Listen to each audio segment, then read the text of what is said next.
Inside this modern cane sugar factory, harvested sugarcane becomes finished sugar through a controlled industrial process. The process begins by checking whether the sugarcane is mature enough for sugar production. Before cutting starts, the harvester is checked for safe and steady field operation. The harvester cuts the cane at the base and feeds the stalks into its chopper system. The machine removes tops and loose leaves so cleaner cane billets can move forward. Chopped cane billets are transferred into a field wagon as the harvester keeps moving. The chopped cane is moved from field wagons into transport trucks for delivery to the mill. Freshly harvested cane is transported quickly because sugar quality begins to change after cutting. At the sugar factory, every cane truck first enters the receiving and weighing system. Truck weighing helps the mill track how much cane enters the factory.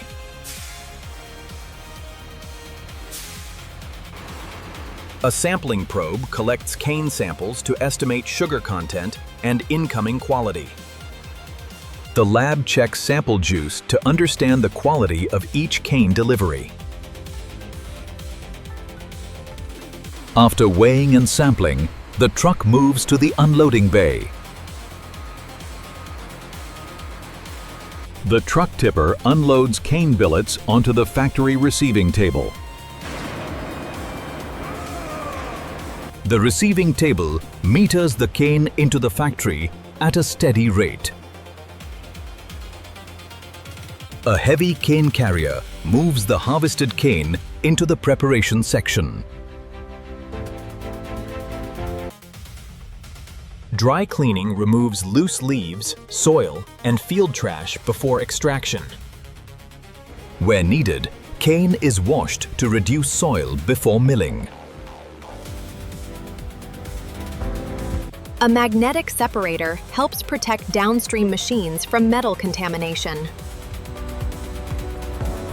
Cane knives cut and open the billets so juice extraction becomes easier.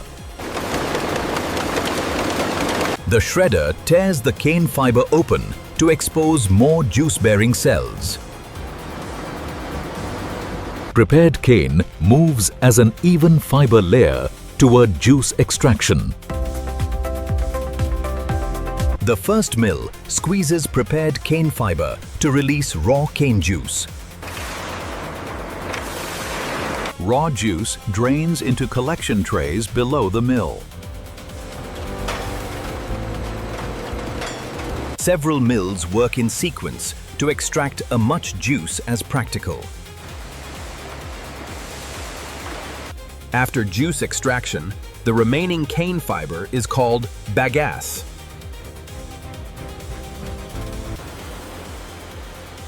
Many sugar mills use bagasse as a fuel source for steam and power. Screening removes coarse fiber and solids from the raw cane juice. The screened juice is pumped through closed pipes toward clarification. Heating prepares the raw juice for clarification.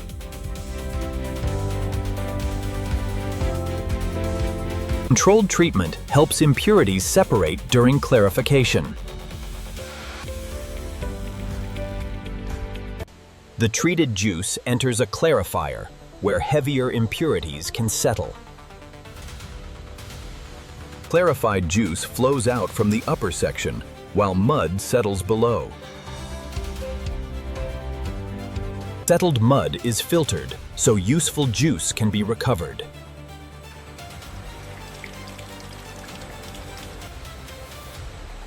The clarified juice now moves to evaporation, where water is removed.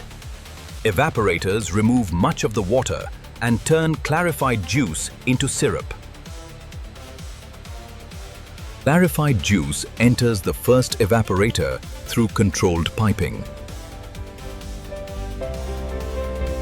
After evaporation, The juice becomes a thicker cane syrup. Syrup concentration is checked before crystallization begins. The concentrated syrup enters a vacuum pan where sugar crystals will form. Careful seeding helps sugar crystals start growing at the right size. Under vacuum, the syrup thickens and sugar crystals grow inside the pan. The thick mixture of crystals and molasses is called massaquite. Slow mixing helps condition the crystal mixture before separation. Massaquite is fed into centrifuges to separate sugar crystals from molasses. Centrifugal force separates sugar crystals from the surrounding molasses. Molasses is collected separately while sugar crystals remain in the centrifuge.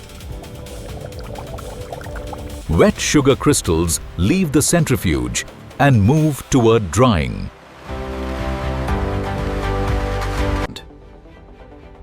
Drying removes moisture, so sugar crystals can store and flow properly.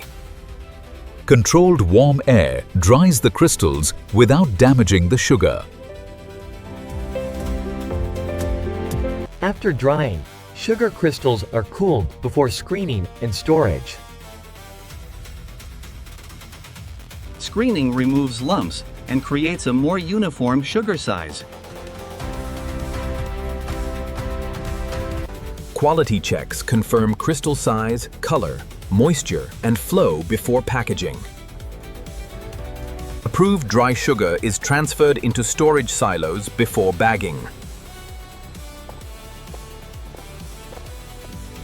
When packaging begins, sugar flows from the silo into the bag filling system. Dry sugar is filled into blank bags at a controlled weight. Sealing protects the sugar from moisture and contamination during storage. Each bag passes through weight control before palletizing. Final inspection helps protect finished sugar before it enters the warehouse. Approved sugar bags are stacked into stable pallets for warehouse handling.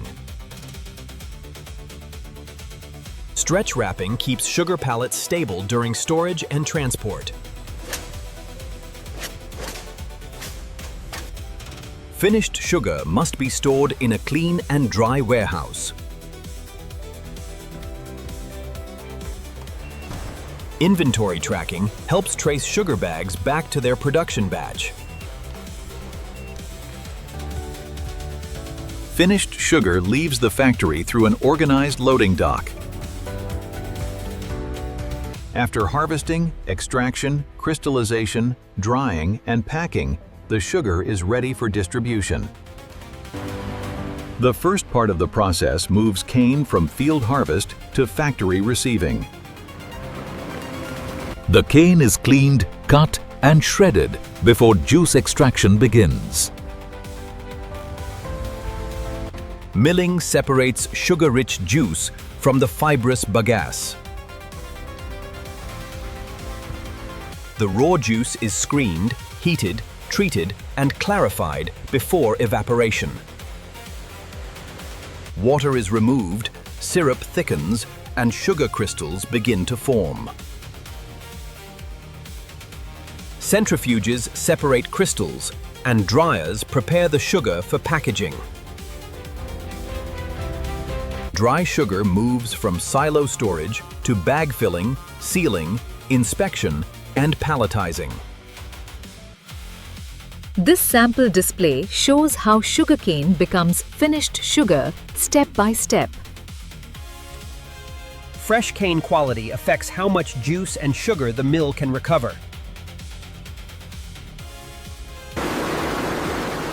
Shredding opens the cane fiber so mills can extract more juice. Raw cane juice contains sugar, water, fiber particles, and natural impurities. Clarification removes suspended impurities and creates a cleaner juice stream. Evaporation turns clarified juice into a thicker syrup. Finished sugar must have controlled crystal size and low moisture. The finished bag is inspected before it joins a shipment pallet. Each machine has a specific job, and the process must stay connected from cane to sugar. Safety is critical because cane preparation and milling use powerful rotating equipment. Clean channels, contained liquid flow, and drainage help keep the juice process controlled. Bagasse can help supply steam and energy for the sugar mill.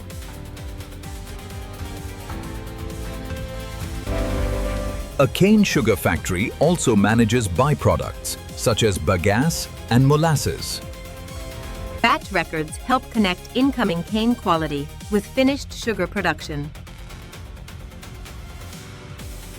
A well-designed sugar factory keeps cane handling, juice processing, crystallization, and packaging in clear order. The first transformation is physical. Whole cane becomes cleaned and shredded fiber. The second transformation is liquid processing. Raw juice becomes clarified juice and syrup. The third transformation is crystallization. Syrup becomes sugar crystals. The final transformation is packaging. Dry sugar crystals become shipment-ready bags. The finished product comes from cutting, extraction, clarification, evaporation, crystallization, drying, and packing. Final package inspection protects product quality before shipment.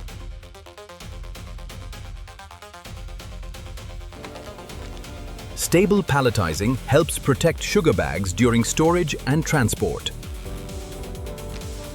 The loading dock connects the finished sugar product to the supply chain.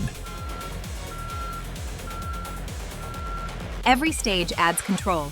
Harvesting, preparation, extraction, clarification, evaporation, crystallization, drying, and packing. A reliable sugar factory depends on connected machines, controlled flows, and disciplined operation. This is the full journey from harvested sugarcane to finished cane sugar. Thank you for watching Mega Processing Tech. Subscribe, like, share, and comment what factory we should explore next.